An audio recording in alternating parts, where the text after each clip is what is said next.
சொத்துக்காக கணவரின் இறுதி சடங்கை தடுத்து நிறுத்திய மனைவி. 2 நாள் பேச்சுவார்த்தைக்கு பிறகு நடந்த இறுதி சடங்கு.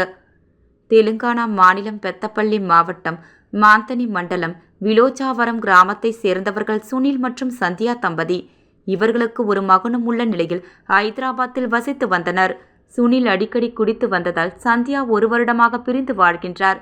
இந்நிலையில் குடிப்பழக்கத்திற்கு அடிமையான சுனில் கடந்த 3 நாட்களுக்கு முன்பு ஐதராபாத்தில் உடல்நலக்குறைவால் உயிரிழந்தார். சுனிலின் குடும்பத்தினர் அவரது உடலை சொந்த ஊரான மாந்தனிக்கு கொண்டு வந்து இறுதி சடங்குகள் செய்ய கொண்டு வந்தனர். இந்த நிலையில் அங்கு வந்த சந்தியா உறவினர்கள் சுனில் இறுதி சடங்கு செய்ய விடாமல் தடுத்தனர்.